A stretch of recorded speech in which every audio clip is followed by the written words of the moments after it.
Olá, vamos dar início a mais uma aula do nosso curso sobre a Confissão de Fé de Westminster e hoje nós vamos começar a entrar no conteúdo propriamente dito da Confissão de Fé. Nós vamos começar a estudar sobre o capítulo 1 que trata sobre as Sagradas Escrituras. Vamos abordar especificamente o capítulo 1, o parágrafo ou seção 1. Então, hoje na aula nós vamos falar um pouco sobre o estudo da revelação, as formas de Deus se revelar, ou as formas de revelação, a necessidade e cessação da revelação, e vamos concluir também com algumas aplicações práticas da relevância desse assunto para nós, tá bom? Pronto aí, vamos para a nossa aula de hoje, vamos começar. Geralmente, quando nós queremos estudar a Bíblia ou a teologia reformada, uma pergunta que vem à mente de muitas pessoas é por onde iniciar o estudo da teologia reformada? Por onde é que eu começo? E, obviamente, essa também foi uma pergunta que estava na mente daqueles primeiros teólogos que confeccionaram a Confissão de Fé de Westminster. Algumas outras confissões prévias, como a Confissão Belga, a Confissão Helvética, que foi elaborada na Suíça, geralmente elas começavam tratando as doutrinas reformadas a partir do ser de Deus. Mas a Confissão de Fé de Westminster vai começar tratando a respeito da revelação de Deus. Por quê? Essa é uma boa pergunta. Bom, primeiro porque todo conhecimento de Deus é um conhecimento revelado. Então, tudo que nós sabemos a respeito de Deus, nós só sabemos porque Ele mesmo se revelou. Todo conhecimento de Deus é baseado na sua própria revelação, inclusive o estudo sobre o seu ser. Então, logicamente, eles compreenderam que fazia muito mais sentido começar tratando sobre a revelação e estudando sobre isso. Em segundo lugar, o conceito de revelação, de certa forma, é o coração do cristianismo, porque o cristianismo é uma religião, como nós chamamos, que tem como base o fato de que Deus se revelou, ele se deu a conhecer. Diferente de outras religiões que são construtos da própria imaginação do homem, nós cremos que Deus se revela, se dá a conhecer aos seres humanos e essa revelação tem como ponto máximo a própria revelação de Jesus Cristo, seu Filho que veio dar vida por pecadores como eu e você. Então, o conceito de revelação ele é vital para o próprio conceito que vai ser muito forte trabalhado aqui na confissão, que é o conceito do sola scriptura, que é uma palavra latina que significa somente a escritura, ou seja, de que a escritura ela tem autoridade, e a autoridade da escritura é final sobre todos os assuntos, sendo, portanto, suficiente para todas as áreas da nossa vida. Então, por isso que eles começam, obviamente, tratando da revelação. Então, leia, por favor, o capítulo 1 e a seção 1, que vai tratar a respeito desse assunto da revelação. Então, diz o seguinte, eu vou ler apenas algumas partes que diz: ainda que a luz da natureza e as obras da criação e da providência de tal modo manifeste a bondade, a sabedoria e o poder de Deus, que os homens ficam inexcusáveis. Contudo, não são suficientes para dar aquele conhecimento de Deus e da sua vontade necessária para a salvação. Por isso foi o Senhor servido em diversos tempos e de diferentes modos revelar-se e declarar sua vontade e declarar à sua igreja aquela sua vontade. E depois, para melhor preservação e propagação da verdade, para o mais seguro estabelecimento e conforto da igreja contra a corrupção da carne e malícia de Satanás e do mundo, foi igualmente servido fazê-la escrever toda. Então, aqui, obviamente, a confissão vai tratar a respeito desse conhecimento de Deus e a revelação. A confissão de fé inicia tratando da revelação, distinguindo esses dois tipos de revelação. Como é que Deus se dá a conhecer? Bom, primeiro você deve estar curioso para saber o que é revelação. Essa palavra literalmente significa a ideia de tirar o véu, de se dar a conhecer. Então, em teologia, quando nós falamos sobre revelação, nós podemos dizer que é o ato pelo qual Deus se manifesta e se dá a conhecer às suas criaturas. Isso é revelação, Deus se dando a conhecer. Então, a confissão de fé vai falar dessa revelação natural ou geral, onde Deus se dá a conhecer através da sua natureza, das obras da criação e da providência. mas não são suficientes para salvar. E depois a confissão vai falar a respeito da revelação especial, onde Deus, por várias razões, que a confissão vai enumerar algumas, decidiu colocar em forma escrita essa sua revelação. Então, as Escrituras são essa revelação especial de Deus, porque elas foram inspiradas com o objetivo de trazer a mensagem da salvação. Então vamos falar um pouco sobre a revelação geral. O que é que significa isso? Vamos explorar um pouco mais esse assunto. Bom, essa revelação ela é chamada geral por duas razões. Primeiro, a audiência geral, ou seja, Deus dá conhecimento de si mesmo universalmente. Então todo ser humano recebe essa revelação através da natureza e através de outros aspectos que eu vou abordar aqui também nessa aula. Segundo, o conteúdo da revelação geral traz um conhecimento geral de Deus. Então, há um conhecimento geral de que, por exemplo, Deus é eterno, ela revela, por exemplo, o poder de Deus em criar, a natureza mostra isso, o governo de Deus na história. Então, de alguma forma, os homens têm uma impressão geral a respeito desse Deus. Então, é por isso que ela é chamada geral, porque a audiência é geral e o conteúdo, obviamente, é geral. Então, essa revelação geral, vamos falar um pouco mais a respeito dela, é a revelação que Deus dá de si mesmo a todas as pessoas através da natureza e da história. E essa revelação de Deus inclui pelo menos três aspectos importantes. Primeiro, a consciência do homem, ou aquele conhecimento inato ou interno. Então, de alguma forma, o homem tem essa semente religiosa, esse vazio que há no coração dele, que foi pelo fato dele ter sido criado por Deus, e ele sente a necessidade de preencher esse vazio, mas devido ao seu estado de pecado e queda, ele não consegue chegar ao seu Criador, a não ser que o Criador chegue primeiro a ele. Outro aspecto dessa revelação geral são as obras da criação, que é aquele conhecimento adquirido, externo, que nós temos a respeito de Deus, de que há um Deus criador de tudo isso.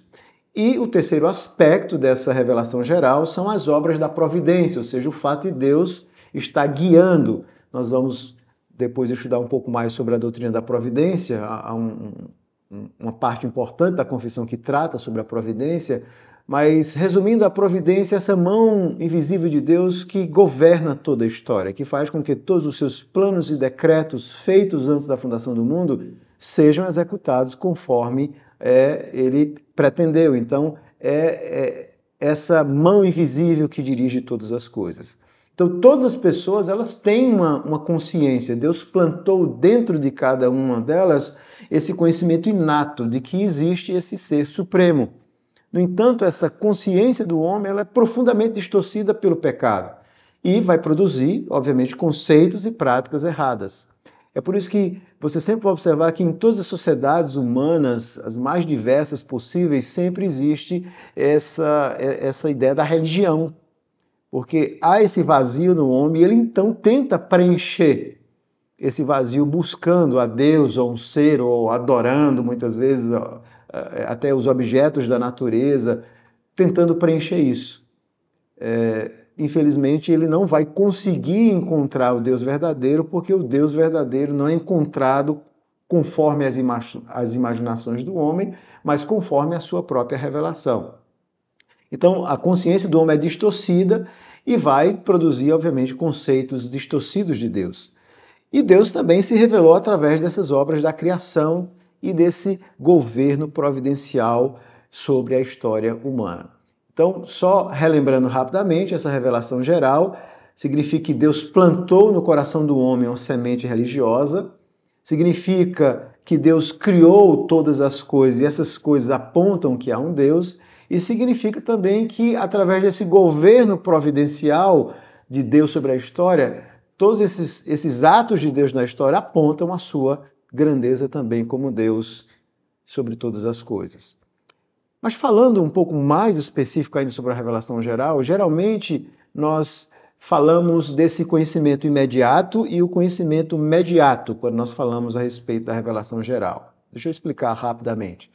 O que significa isso? Bom, o conhecimento imediato, ele é direto, é aquilo que eu expliquei, os sensus, existe até uma frase latina que é o sensus divinitatis, ou divinitatis, que é exatamente essa semente religiosa, e se dá na consciência dos homens.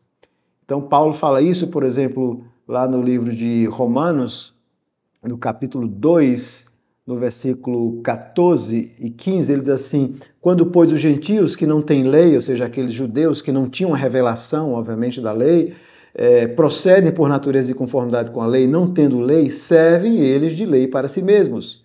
Estes mostram a norma da lei gravada no seu coração, testemunhando-lhes também a consciência e os seus pensamentos, mutuamente acusando-se ou defendendo-se. Então existe essa consciência, esse conhecimento que há no homem, obviamente deformado pelo pecado, esse conhecimento imediato, direto, que há no próprio ser humano, por isso que nós chamamos de direto. E há o conhecimento imediato, que é aquele externo que se dá através das obras da criação. Paulo também vai falar isso lá no livro de Romanos, no capítulo 1, nos versículos 18 e 23, eu vou ler rapidamente aqui, quando ele diz o seguinte, Romanos 1, 18 e 23, ele diz assim, eu vou ler a partir do versículo 19, porquanto o que de Deus se pode conhecer é manifesto entre eles, porque Deus lhes manifestou. Porque os atributos invisíveis de Deus, assim o seu eterno poder, como também a sua própria divindade, claramente se reconhecem desde o princípio do mundo, sendo percebidos por meio das coisas que foram criadas. Tais homens são, por isso, indesculpáveis. Então, Paulo diz que a natureza e o universo, esses 7 milhões de estrelas, são aquilo que a gente poderia chamar a impressão digital de Deus. Mostram que há um Criador sobre todas as coisas. Então, ninguém pode dizer que não há... que ninguém pode se desculpar, dizer, eu não tinha como crer em Deus, porque Paulo diz que essa revelação geral torna o homem indesculpável. Então, a criação, tanto esse conhecimento imediato como imediato, possui uma mensagem clara aos homens de que existe de fato um Deus. O homem tem isso dentro dele, a natureza mostra isso, as obras da providência mostram isso, mas esse conhecimento geral não traz uma mensagem salvífica. Por exemplo, se você ficar olhando para o mar, olhando para as estrelas, elas não vão te dizer como servir esse Criador, como adorá-lo, como agradá-lo.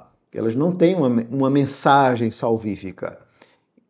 Embora a criação seja, obviamente, um poderoso meio de revelação. Ela demonstra, por exemplo, a sabedoria, a majestade, a grandeza, a complexidade, a simplicidade de Deus. Tudo isso revela Deus. A natureza tem uma mensagem clara. O Salmo 19 diz exatamente isso, que os céus proclamam a glória de Deus.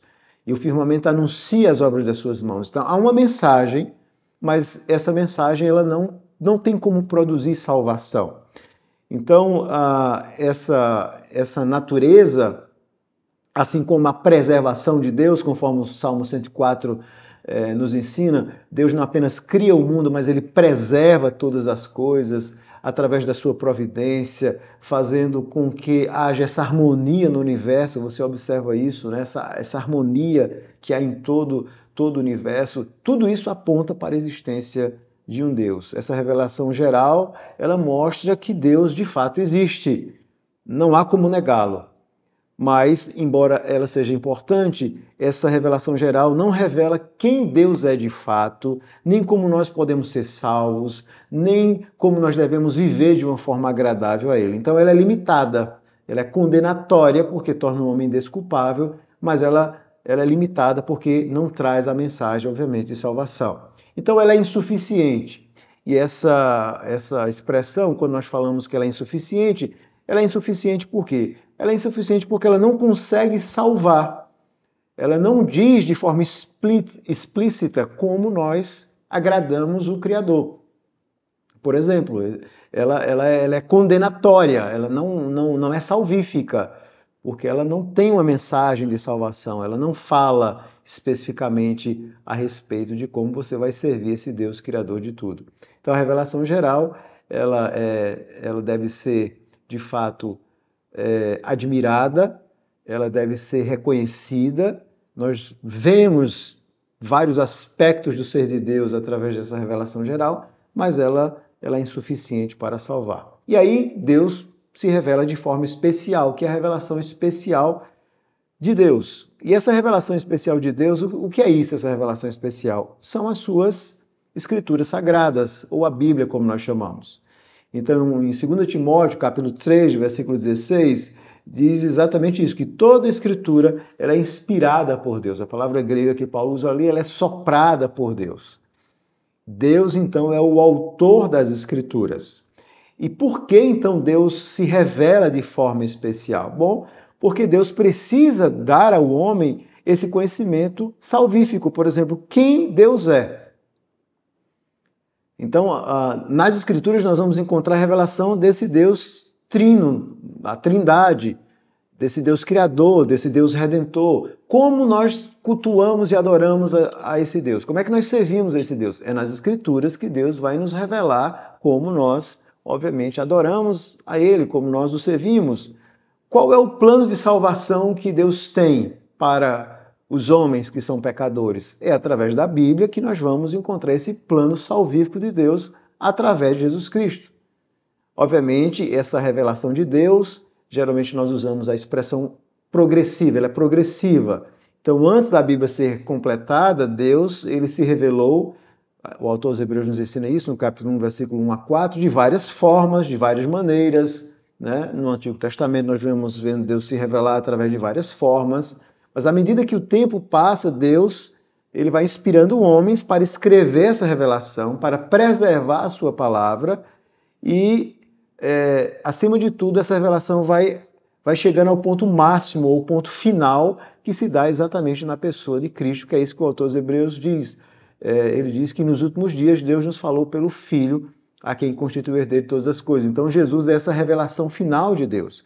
Então Deus vai usando vários homens para escrever as Escrituras e agora, através desse evento final da pessoa de Cristo, dos apóstolos, nós temos agora toda a Escritura completa. Toda a revelação final de Deus é dada ao seu povo. E Deus, obviamente, nos dá agora essa palavra, essa revelação especial para nos ensinar como servir a esse Deus. Então, todo o Antigo Testamento ele tem uma natureza prospectiva, por quê? Porque ele aponta para esse Salvador que é Cristo, e o Novo Testamento tem uma natureza retrospectiva, porque nos ensina não apenas a ler o Antigo Testamento e ver Cristo também presente nele, mas agora nós temos os aspectos fundamentais de coisas que descontinuaram em relação à Antiga e à Nova Aliança.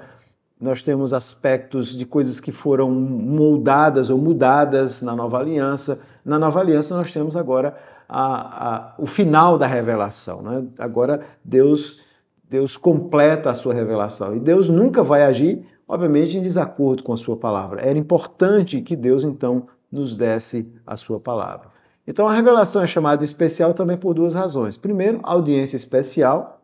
Por quê? Porque o alvo de Deus é o quê? É usar a mensagem das Escrituras para transformar suas criaturas pecadoras em filhos amados através do seu Filho Jesus Cristo. Por isso que ela é chamada especial. A mensagem dela, da Bíblia, é salvadora.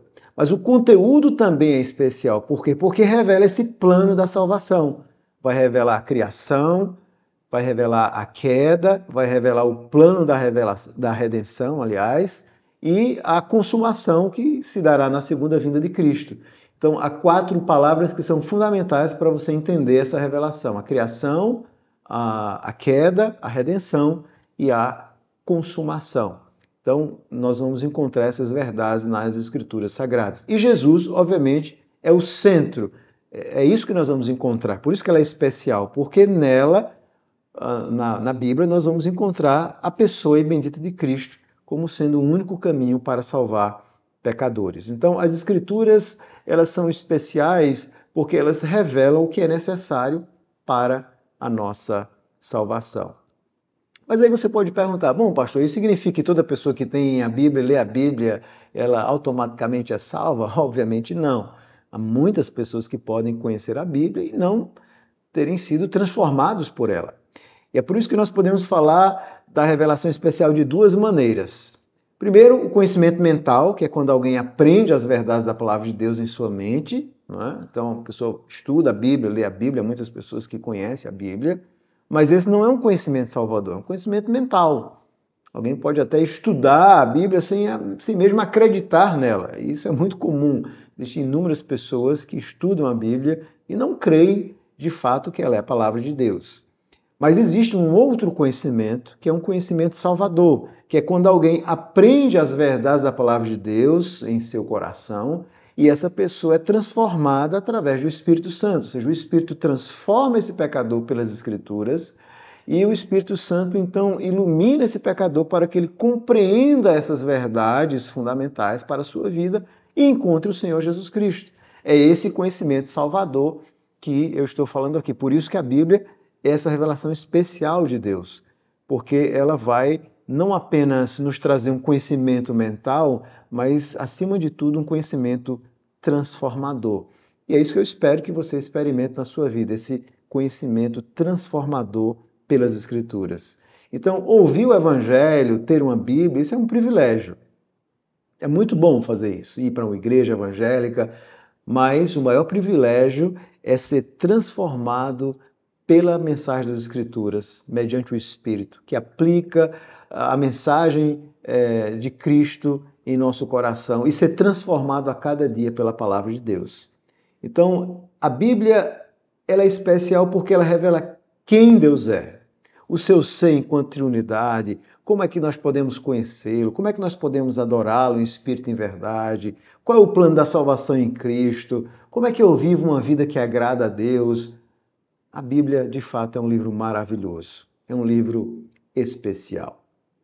Mas a confissão de fé, além de tratar a respeito dessas duas formas de revelações, a revelação geral e especial, ela vai tratar especificamente da necessidade da revelação. Por que Deus tinha que ter uma Bíblia escrita? Essa é uma pergunta importante. E a confissão de fé ela apresenta inicialmente duas razões para Deus ter escrito a sua vontade. A primeira é para melhor preservação e propagação da verdade. Deus precisava preservar a sua verdade, não apenas inspirar, mas Deus precisava preservar a verdade acerca de si. Preservar de quê? Bom, primeiro do homem pecador, que tem prazer em destruir a verdade de Deus. Segundo, do mundo, de pessoas que muitas vezes não querem ouvir essa mensagem, às vezes até odeiam essa mensagem, e de pessoas que querem corromper. Então era fundamental que Deus então tivesse um livro, e que nesse livro nós encontrássemos a mensagem de Deus, para não apenas nós conhecermos a verdade de Deus, mas que nós pudéssemos também, além de ser transformados por essa verdade, propagássemos essa verdade para outras pessoas. Há muitas outras pessoas que também não conhecem. Né? Até Pilatos faz uma pergunta importante a Jesus: o que é a verdade? E Jesus vai responder no Evangelho de João que a verdade é Ele mesmo. A verdade para nós tem a ver com uma pessoa que é Cristo. Eu sou a verdade. A verdade não é um conjunto tão somente de ideias ou de ideologias para nós cristãos. A verdade é Cristo. E quando alguém é transformado por Cristo, ele é liberto, ele então conhece a verdade, ele se liberta, ele é transformado e agora ele vai querer conhecer essa verdade, ele vai viver para agradar esse rei. É por isso que Tiago chama a palavra de Deus na Bíblia de a palavra da verdade. Então, você começa a conhecer a realidade a respeito de todas as coisas, a respeito pelas Escrituras, aliás. Então, finalmente você conhece a verdade a respeito de Deus, de você mesmo, do mundo, a verdade a respeito de tudo. Por isso que Deus precisava preservar essa verdade de forma escrita. Mas a confissão de fé vai dar outra razão. Diz o seguinte: para o mais seguro estabelecimento e conforto da igreja contra a corrupção da carne e malícia de Satanás e do mundo. Ou seja, Deus sabia que seu povo necessitava dessa verdade escrita para que o seu povo tivesse a vontade dele escrita e não seguisse o seu próprio coração. Veja, mesmo tendo a Bíblia, muitas vezes nós queremos seguir o nosso coração e não a palavra de Deus. E nós temos terríveis inimigos, como a própria Bíblia diz. Nós temos o nosso coração, que é pecador, nós temos um mundo com valores e ideias que são diametralmente opostos aos valores da palavra de Deus, e nós temos Satanás, o diabo, que tem prazer em deturpar a palavra de Deus. E é por isso que Deus preserva as Escrituras. Isso nos faz lembrar daquele momento quando Jesus está sendo tentado por Satanás, todos nós conhecemos, e Satanás muitas vezes usa as Escrituras de forma deturpada, interpretando de forma errada para tentar Jesus, e Jesus sempre vai responder citando as Escrituras, mas de forma correta, obviamente, interpretando de forma correta. Então, por isso que nós precisamos, de fato, das Escrituras. Mas a confissão de fé também afirma a completude da revelação e sua natureza indispensável. A confissão vai tratar a respeito do conteúdo da revelação e essa natureza indispensável. E geralmente nós usamos duas palavras que retratam a nossa visão reformada a respeito das Escrituras. Uma é a palavra latina tota scriptura, ou seja, toda a Escritura, e sola Scriptura, ou seja, somente as Escrituras. E é exatamente isso que a confissão vai dizer nesses parágrafos finais. Quando diz assim, foi igualmente servido fazê-lo escrever toda. É interessante a ênfase da confissão. Ou seja, Deus se revelou de forma especial e progressiva, primeiro no Antigo Testamento, depois no Novo Testamento, culminando com a vinda de Cristo, onde essa revelação agora é completada e ela agora é registrada de forma final. Assim nós temos toda a Escritura é importante para nós. Cada aspecto da palavra de Deus é importante para nós. Então Deus vai se revelar de várias formas, usando vários autores, durante vários períodos de tempo, usando várias formas literárias, como narrativa, poesia, carta, gênero simbólico, mas toda essa diversidade aponta também a unidade das Escrituras como sendo a palavra de Deus. E isso que é maravilhoso da Bíblia, essa unidade. Por quê? Porque o autor final é Deus, ainda que tenha, obviamente, usado homens para escrever, que é o que nós chamamos de inspiração, que nós vamos estudar em aulas posteriores. Mas a confissão também diz assim, isso torna indispensável a Escritura Sagrada. Ou seja, a Bíblia é indispensável por quê? Porque ela é a única fonte de revelação divina segura. E aí vem a expressão sola Scriptura, ou seja, somente a Escritura. Nas Escrituras nós encontramos a verdade de Deus, somente a Escritura. Esse é o grande lema. Então, os reformadores, por um lado, eles vão refutar aquela visão que era comum no período da Reforma, que era comum a visão dentro do catolicismo romano, que de alguma forma colocava as Escrituras e a tradição como fontes de autoridade, e eles vão rejeitar também o movimento anabatista, que colocava as Escrituras mais as revelações especiais, né, que a pessoa tinha uma revelação como fonte de autoridade. Então, os reformadores vão rejeitar e vão colocar as Escrituras como sendo a única fonte de autoridade, que é o que nós chamamos do sola Scriptura. Então, toda a reforma foi uma grande ênfase nessa doutrina do sola Scriptura. A doutrina do sola Scriptura ela tem um papel fundamental no pensamento dos reformadores e dos seus sucessores, e no pensamento da fé reformada, obviamente. E o que é isso, essa sola Scriptura? Eu vou trazer uma definição para ajudar você a compreender. Bom, o sola Scriptura é a solene afirmação que a Bíblia somente é a única autoridade para a doutrina, vida e culto, e que toda a verdade necessária para a nossa salvação e vida espiritual é ensinada tanto explícita como implicitamente nas Escrituras. Então, tudo que eu preciso saber de Deus para a salvação, para adorá-lo, para servi-lo, de forma explícita ou implícita, está claro nas Escrituras, ou através de textos claros, ou muitas vezes através de inferências que nós podemos fazer, de princípios que a palavra de Deus nos traz, que vão nos revelar a vontade de Deus. Então, esse é o conceito, obviamente, de sola Scriptura. Então, os reformadores eles afirmavam que a Escritura Sagrada, que a Bíblia, ela tinha autoridade nela mesma.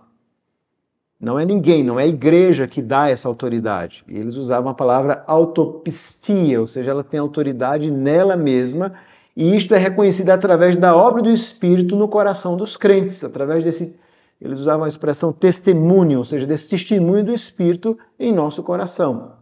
E a igreja, então, reconhece as Escrituras porque elas foram inspiradas por Deus e porque Deus leva o seu povo a reconhecer essas obras como sendo inspiradas e divinas.